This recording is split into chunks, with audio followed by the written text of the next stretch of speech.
please subscribe and don't forget to press the bell icon to get notified whenever we upload a new video.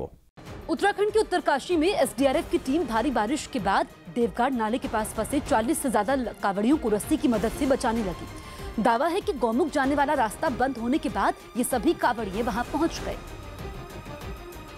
लेकिन भारी बारिश की वजह से उफान पर बह रहे देवघाट नाले में बना एक पुल पानी के सैलाब में बह गया, जिससे गौमुख से लौट रहे 40 से ज्यादा कावड़ियों की जान पर खतरा बढ़ गया। कावड़ियों को बचाने के लिए एसडीआरएफ की टीम ने रेस्क्यू ऑपरेशन शुरू किया। सबसे पहले बचाव दल के लोगों ने देवघाट नाले पर एक कच्चा पुल बनाया।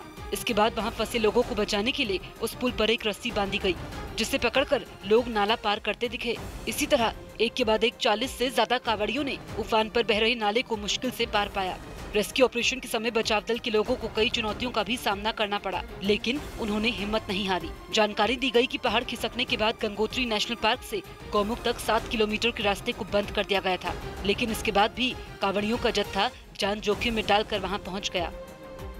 यूक्रेन के एक इलाके में एक साथ कई महिलाएं एक विमान से स्काई डाइविंग के लिए कूद पड़ी। इन महिलाओं ने एक साथ स्काई डाइविंग और हवा में एक दूसरे का हाथ पकड़कर आकृति बनाने का वर्ल्ड रिकॉर्ड बनाया, जिसके लिए महिलाओं ने विमान से छलांग लगाई। विमान से कूदते ही महिलाओं ने हवा में ही एक दूसरे का हाथ पकड़ा और एक खास तरह की आकृति बनाने लगी। इस रिकॉर्ड को बनाने के लिए 19 देशों की 57 महिलाओं ने हिस्सा लिया। इसके लिए महिलाओं को 3 विमानों में बैठाकर आसमान में ले जाया गया।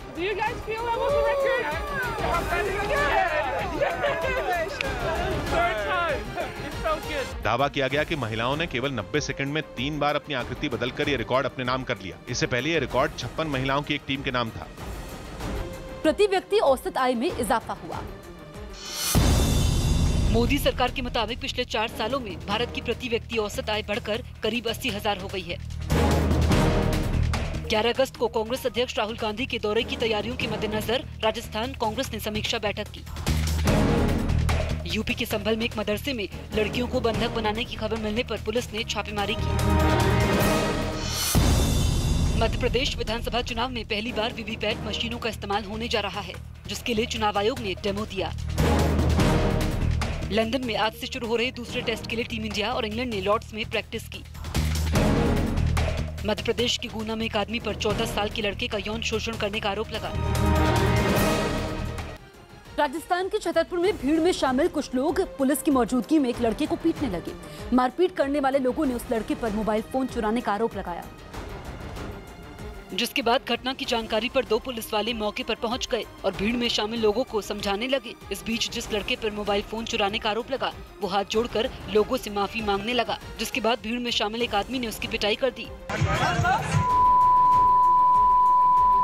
पुलिस वाले ने मारपीट करने वाले लोगों को रोकने की कोशिश की, लेकिन नाकाम रहे।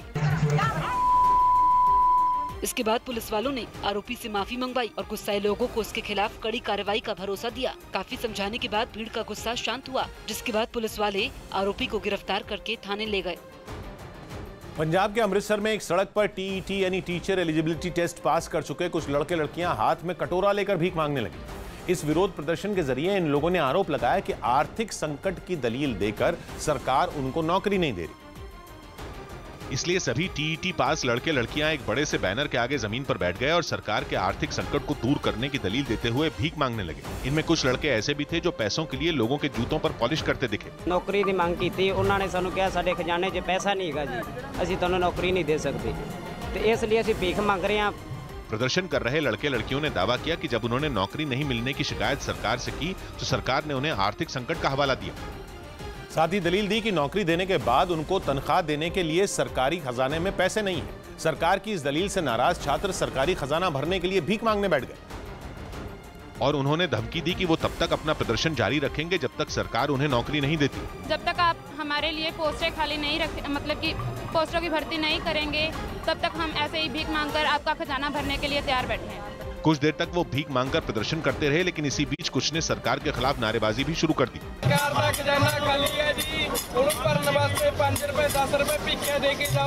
इस दौरान कुछ राहगीरों ने सड़क किनारे भीख मांगकर प्रदर्शन कर रहे लड़के लड़कियों के कटोरों में पैसे भी डाले। मौसम विभाग ने छत्तीसगढ़ में बारिश का रेड अलर्ट जारी किया है। छत्तीसगढ़ में आज मौसम विभाग ने भारी बारिश की संभावना जताई है। मौसम विभाग के मुताबिक उत्तरी छत्तीसगढ़ में बने कम दबाव के क्षेत्र की वजह से दक्षिण छत्तीसगढ़ में भारी बारिश हो रही है। रायपुर, दुर्ग और बस्तर इलाके में भारी बारिश हुई है। यहाँ 15 मिलीमीटर बारिश दर्ज की गई है।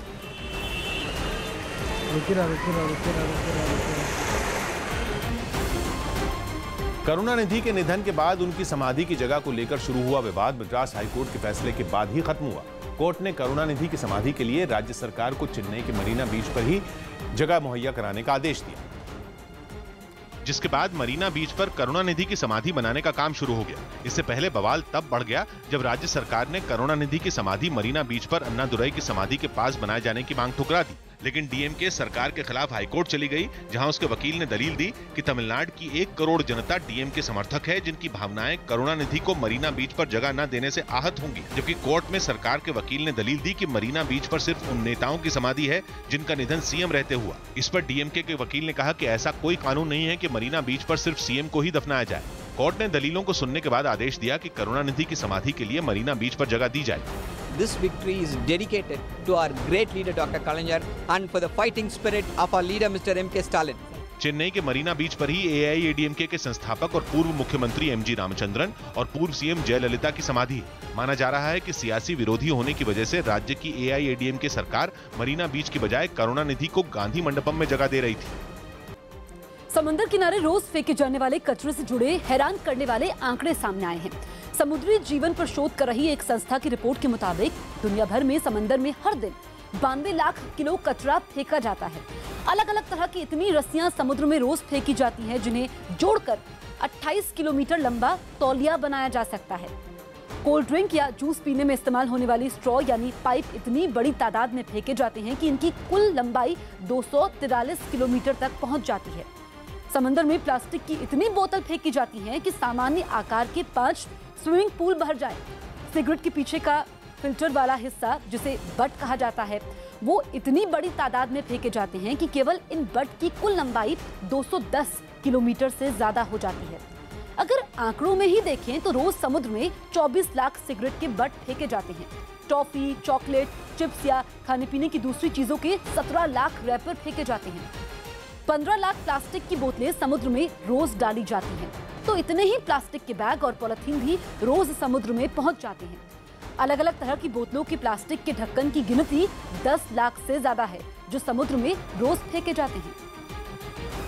महाराष्ट्र के यवतमाल में एक मकान की छत पर खड़े एक सांड को वहां मौजूद कुछ लोग रस्सी और पट्टे के जरिए एक मशीन से बांधने लगे। बताया गया कि ये सांड इस मकान की छत पर चढ़ने के बाद 2 दिनों तक वहां फंस गया, जिसके बाद उस मकान में रहने वाले लोगों ने सांड को छत से नीचे उतारने की कोशिश शुरू कर दी।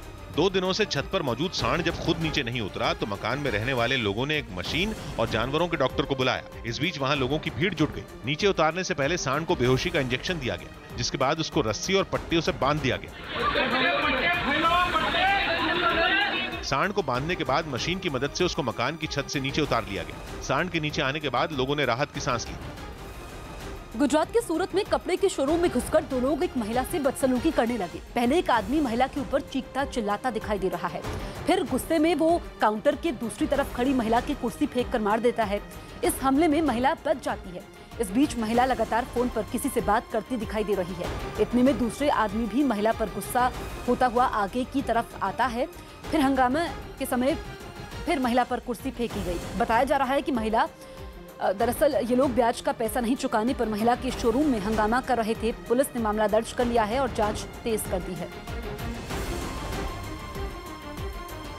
पैसे की उगराने के बारे में वो लोग गए थे। उस बात में झगड़ा हुआ था और उस औरत के साथ मारपीट की है।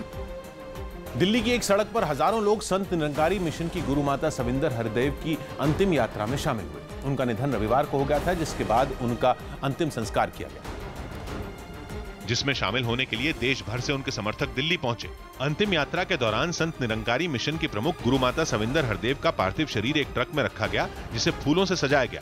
इस ट्रक में उनके समर्थक और परिवार के लोग भी मौजूद रहे, जबकि बड़ी तादाद में लोग ट्रक के साथ चलने लगे। यात्रा के दौरान निरंकारी सेवा दल के कई सदस्य सड़क के दोनों तरफ एक दूसरे का हाथ पकड़कर चलते रहे। संत निरंकारी मिशन की 5वीं गुरु माता सविंदर हरदेव का बीमारी के बाद रविवार को निधन हो गया था। उनकी अंतिम यात्रा निरंकारी मैदान से निगमबोध घाट तक निकाली गई, जहां उनका अंतिम संस्कार कर दिया गया। अगले साल से स्कूलों में पढ़ रहे बच्चों का पाठ्यक्रम आधा हो सकता है, यानी बच्चों पर पढ़ाई का बोझ अगले साल से आधा हो सकता है। हिंदुस्तान अखबार में छपी एक खबर के मुताबिक सरकार की कोशिश देश के बच्चों की दिलचस्पी खेल कूद में बढ़ाने की है। इसके लिए देश भर के स्कूलों में खेल कूद का एक पीरियड जरूरी करने की तैयारी है और बच्चों का स्कूली पाठ्यक्रम 50% तक कम कर दिया जाएगा। वहीं सरकार 20 ऐसे स्कूलों की पहचान करेगी जहां खेलों पर खास ध्यान दिया जाता हो। ऐसे हर स्कूल पर सरकार 10 करोड़ रुपए खर्च करेगी ताकि बच्चों को खेलों से जुड़ी तमाम सुविधाएं दी जा सके। दावा यह भी किया गया है कि 2022 तक स्पोर्ट्स अथॉरिटी ऑफ इंडिया अपने कर्मचारियों की संख्या को आधा करेगी, जिससे खेलों पर ज्यादा पैसा खर्च किया जा सके। राजस्थान के नागौर में कर्ज की वजह से खुदकुशी करने वाले किसान मंगलराम के घर वालों से मिलने प्रदेश कांग्रेस अध्यक्ष सचिन पायलट पहुंचे, जहां उन्होंने मंगलराम की मौत के बहाने सीएम वसुंधरा राजे पर हमला बोला। साथ ही सचिन पायलट ने खुदकुशी करने वाले किसान मंगलराम का पूरा कर्ज चुकाने का ऐलान किया। मंगलचंद जी का जो इन्होंने ऋण लिया था खेती करने के लिए, उसका पूरा ऋण। न्यूज़ 18 से बातचीत में सचिन पायलट ने प्रदेश सरकार को किसान विरोधी बताया। छोटा किसान अगर 1-1.5 लाख रुपए देने में देरी हो रही है, उसको विवश किया, पूरे गांव में लाउडस्पीकर लगाकर उसको बदनाम किया, कुर्की की धमकी दी, अधिकारी प्रशासन से दबाव बनाया, तो जो गरीब है उसको कुचलने का काम सरकार कर रही है। लगे हाथ सचिन पायलट ने कई गंभीर आरोप भी राज्य सरकार पर लगा दिए और ये दावा किया कि किसान मंगलराम की खुदकुशी के मामले को दबाने की कोशिश की जा रही है। सचिन पायलट के आरोपों का जवाब देने में वसुंधरा राजे ने भी देर नहीं लगाई और उन्होंने विपक्ष के लगाए गए आरोपों को बेबुनियाद बताया। राजनीति आपको चलानी है कुछ नहीं बोलने को, इसलिए बोल रहे हैं। ये भी कर्ज माफ कर सकते थे, 40 साल सरकार चलाई थी। बताया जा रहा है कि किसान मंगलाराम ने बैंक से 2,98,000 रुपए का लोन लिया था, जिसमें उसने 1,75,000 रुपए चुका दिए थे, लेकिन बाकी रकम न चुका पाने की वजह से 7 अगस्त को बैंक की ओर से उसे कुर्की का नोटिस भेजा गया, जिससे परेशान होकर किसान ने खुदकुशी कर ली। पाकिस्तान की राजधानी इस्लामाबाद में चुनाव आयोग के दफ्तर के बाहर जुटे कुछ लोग नारेबाजी करने लगे। ये सभी वहां की विपक्षी पार्टियों के कार्यकर्ता बताए गए, जिन्होंने 25 जुलाई को हुए चुनाव में धांधली का आरोप लगाते हुए नारेबाजी की। इनमें पूर्व प्रधानमंत्री नवाज शरीफ की पार्टी के कई नेता भी शामिल थे। चुनाव आयोग के खिलाफ प्रदर्शन कर रहे कार्यकर्ताओं ने एक रैली भी निकाली। इस रैली में शामिल नेताओं ने चुनाव आयोग के अधिकारियों का इस्तीफा मांगा। This mandate of Imran Khan is a stolen mandate. It is a mandate which is an engineered mandate. It is a mandate which is based on the worst pre-poll rigging. This is not acceptable. Chhattisgarh में नक्सलियों ने आगजनी की। सुरक्षा बल की कार्रवाई से बौखलाए नक्सलियों ने छत्तीसगढ़ की दंतेवाड़ा में 2 बस और एक ट्रक को आग के हवाले कर दिया। राजस्थान के उदयपुर में एक महिला ने 2 बच्चों के साथ कुएं में कूदकर जान दे दी। उत्तराखंड के अल्मोड़ा में एक निजी स्कूल की टीचर के खिलाफ छात्राओं की उत्पीड़न का आरोप लगाते हुए डीएम और एसपी से शिकायत की गई। पटना में नालंदा मेडिकल कॉलेज के डॉक्टर से मारपीट के मामले में पुलिस ने मुख्य आरोपी को गिरफ्तार किया। राजस्थान के कोटा में वेतन बढ़ाने की मांग को लेकर वन विभाग कर्मियों ने प्रदर्शन किया। यूपी के बागपत में लोगों ने सिपाही को महिला के साथ एक कमरे से पकड़ा, जिसके बाद महिला के ससुराल वालों ने सिपाही पर रेप का आरोप लगाया। महाराष्ट्र सरकार की एजेंसी महाडा यानी Maharashtra housing and area development authority के बनाए हुए सैकड़ों मकानों को खरीदारों का इंतजार है। दरअसल महाडा के फ्लैट ही नहीं, कई प्लॉट को भी बिक्री का इंतजार है, जिनकी कुल कीमत करीब 869 करोड़ रुपए है। ऐसे प्लॉट और फ्लैट की कुल गिनती करीब 3300 है, जो पुणे, नासिक, औरंगाबाद, नागपुर और अमरावती में है। पुणे में इस तरह की कुल 1313 प्रॉपर्टी हैं, जिनकी कीमत 368 करोड़ रुपए है। नासिक में इस तरह की 1150 प्रॉपर्टी हैं, इनकी कुल कीमत 234 करोड़ रुपए है। औरंगाबाद में करीब 200 करोड़ रुपए की ऐसी 404 प्रॉपर्टी हैं, जिन्हें कोई खरीदार नहीं मिल रहा। तो नागपुर में 67 करोड़ कीमत की करीब 450 प्रॉपर्टी ऐसी हैं, जो लाख कोशिशों के बावजूद बिक नहीं रही हैं। अमरावती में करीब 1 करोड़ रुपए के 42 प्लॉट बेचे जाने हैं, लेकिन महाडा को कोई खरीदार नहीं मिल रहा। दरअसल जानकारों की राय यह है कि महाडा ने प्रॉपर्टी का जो दाम तय किया है, वो बाजार कीमत से ज्यादा है।